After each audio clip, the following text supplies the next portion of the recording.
उसका घर बुझून देता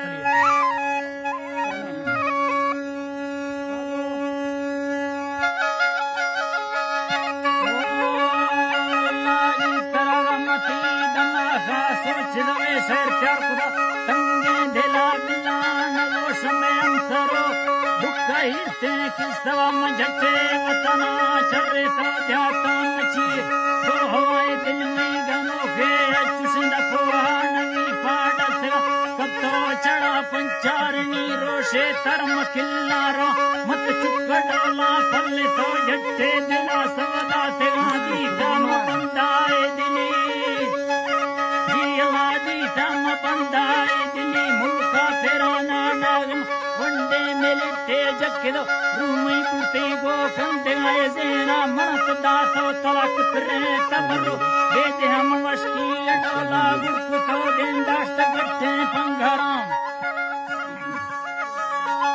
गट्टे पंघरा यारते सूरत सस्ते करट में जान बंदा फेसे सजी अडोला दब सवार पल्ला पक्कई मन में रूसे ने आखला कुदी दिल में न लोटी ने से ताना देवा सोवन को तो मलंगणिया चर्रेगा चर्रा पे गट्ठे टी करा मंडे दर्द चिल्लाया जन्म राजा अडोला चढ़ गो मुरली के दागा कोसर बर्रा शरब मातिन जी तो ज़ैर बदले कुमार तेला जट्टे न बर्फानी शराब बर्फानी सरा शायर चिल्ला शफानी गश्त यार भुतमई करगी सोती को होशे तबाद काला ना ओला कड़ोला बारक साथे वजतो खुशकी गमनी है वो मजा थे जिंदगी वो मैं फला चसा न खाने की पहर मौसम चरती धैरा लगती ने मारू में हमेगा दुख में चुमता दरा बठी बला दर्दा बुतो दे होश को तो गणती हने दाता मना